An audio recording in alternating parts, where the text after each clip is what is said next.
welcome back to the 509. Today we made a bunch of box gutter in bronze, and I made a little bit of a video of it earlier, but I wanted to go ahead and make a video to show you how we here at Metalmaster make our box gutter. So here we have the drawing of it. We start off here at this lip with 3/8 of an inch, and we go up at an angle at about a 45, and then we come across 5/8, down an inch, across 1 1/4 inch, and I'll explain to you why that's longer than this is in just a second. Down 3 3/4 of an inch, across the bottom 4 3/4 of an inch. Excuse me. 5 1/4 up the back, and there's another reason for that as well. And then we'll make a 1 inch hem with a 3/4 inch. Actually, I guess it's 1 inch with a 3/4 inch hem flat here. So the reason we make this longer, a 1/4 inch, 1 1/4 inch longer than that 5/8 of an inch, is because when you put it in the brake, that's the only way that you can slide that in far enough, because this hits the bottom of the apron there, right below where you slide the metal in.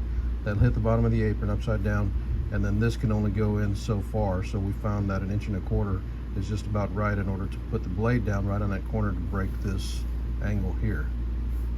Now the other thing we were going to talk about is the back here. So it's 5 1/4 inches tall because on this specific application, the roof line is up here, and there's existing downspouts already that are mounted to the bottom of the existing gutter.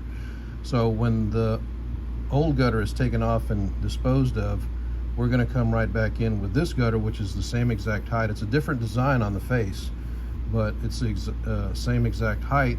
So the downspouts, when we install it, the downspouts will be already butting to this. We don't have to add any downspout extensions, or we don't have to cut the tops of the downspouts to make them shorter, you know what I mean?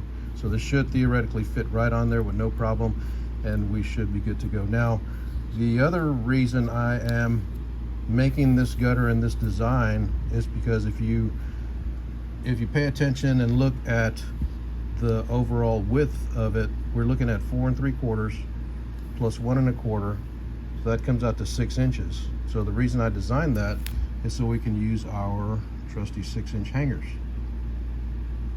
These are the ones that we use. Anyways, so let me show you, hold on just a second, I'll show you one of the gutters that we made already. And you want to stick around to watch this whole video, because I'm going to show you something that'll make your life so much easier when you do these box gutters. I'm going to show you how we make them here. So it's just really easy to put them all together. So stand by, save this video if you would. If you need to refer to this again later, you can go ahead and copy this information and make this gutter the same exact size if you want. Also, don't forget to like this page, or like this video, excuse me, like this video and subscribe to this channel if you would, please.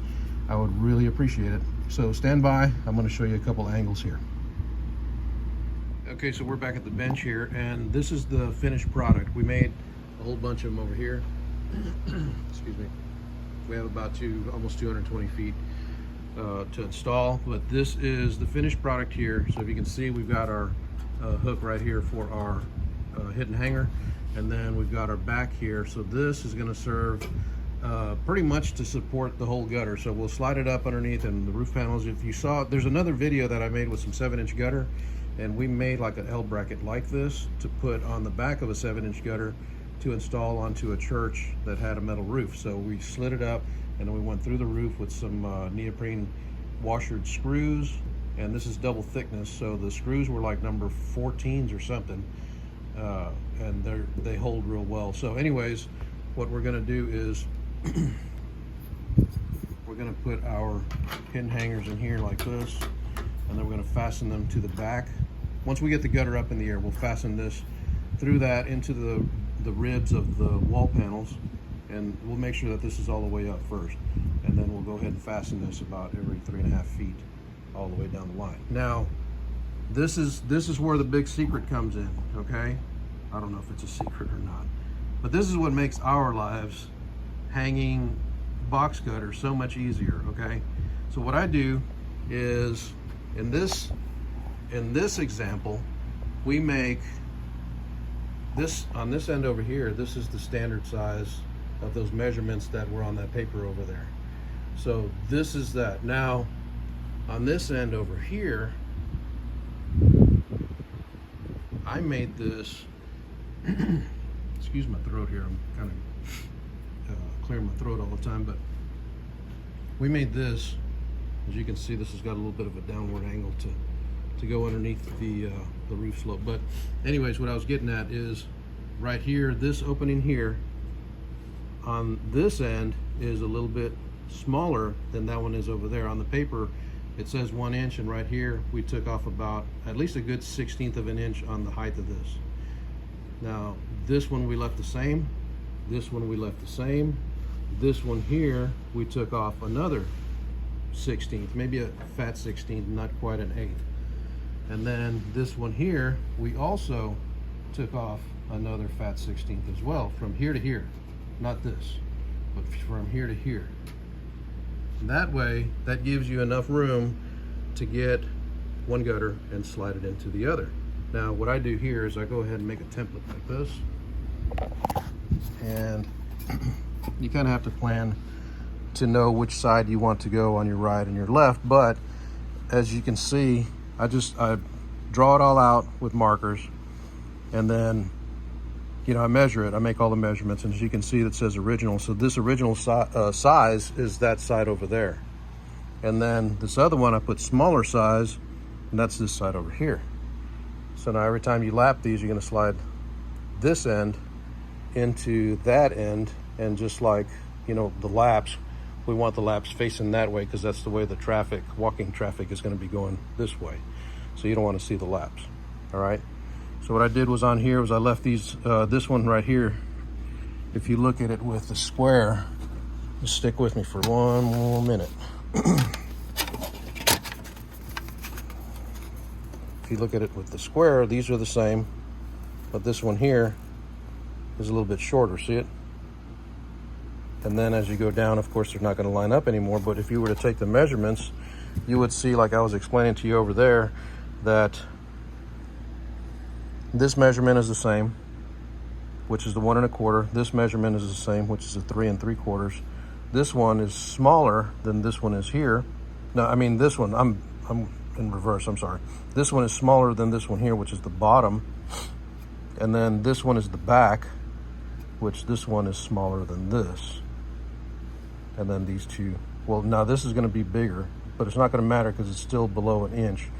So it'll still fit in that hem there. And then this is 3/4 and 1 inch. So that's how we do it here. And let me show you real quick with a couple of prototype pieces right here. So I'm going to show you just a time lapse of us breaking the metal. I don't even know if that's going to matter too much, but I'll throw that in there. And like I said, this is the template that I use. Now the original one is going to be this one here with the O, and then the smaller one is going to be the one with the S. And I've got a piece of metal over there that I was gonna cut up and mark it and break it and show you all that stuff. But I decided not to. I think it's gonna take too much time. But let me know in the comments if you want me to. I'll be glad to cut that and mark it and show you. I can make 2 more pieces, but that's what this is gonna represent here. There's a little bit of a technique to break this stuff here. So if you want to know that, if you want to know how I do it, then let me know in the comments, and I'll be glad, like I said, I'll be glad to cut that up, mark it, and show you how we make the 2 pieces longer than this, and how they fit together. So, okay, so like I said, this one is gonna represent that end of the gutter over there, that the right side over there, and then this one with the S here is gonna represent this side. So, in other words, this is gonna be the edge, this edge on this side, it's going to be this edge represent this edge here. So when we go to lap these things, what we do is we get the gutter, and I just use my finger to measure. This first joint right here is about 1 inch, and I cut off 1 inch there, and then cut it at a little bit of a taper going up, and then cut a little bit of that corner off. And then in the back, I don't think that this is going to need it necessarily, but I went ahead and cut the back out. Same thing, about 1 inch. Cut that out, and then now when you go to install, you'll have this piece already mounted to the roof. It'll be attached to the roof, and then you'll get this piece here, and this should just slide right on in there like that. And then you get your hidden hanger. Your hidden hanger is going to go on the piece that's bigger, so this is going to be the outer piece. So you can go ahead and put your fasteners in through the outside, however you want to do it. You can go ahead and seal it from the inside, and then before you leave, take this, put this in here, and put it right on that seam like that, and then fasten it to the back. That'll keep this from moving around. It's not going to move anymore, see? Just fasten it through the back there with like a big, what we use is those stitch screws, the ones that are self-tapping that the roofers use for metal roofs. And those are like, I think they're 12s or 14s as well. And we'll run those through there and those hold really well. But when you put these together, just leave you a slight gap, about a 1/16 of an inch, 1/8 of an inch or so, something like that. And then go ahead and fasten it all together, and you should be good to go. You might need to press those up a little bit. But yeah, that's pretty much it.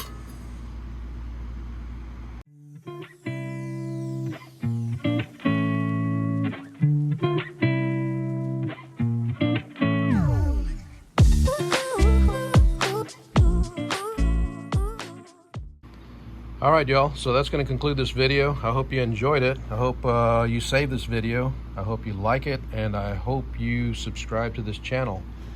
If you have any questions, leave them down below. If you have any suggestions, leave them down below as well, not only for what my process is here, or you can also make a suggestion to what kind of videos you might want to watch in the future.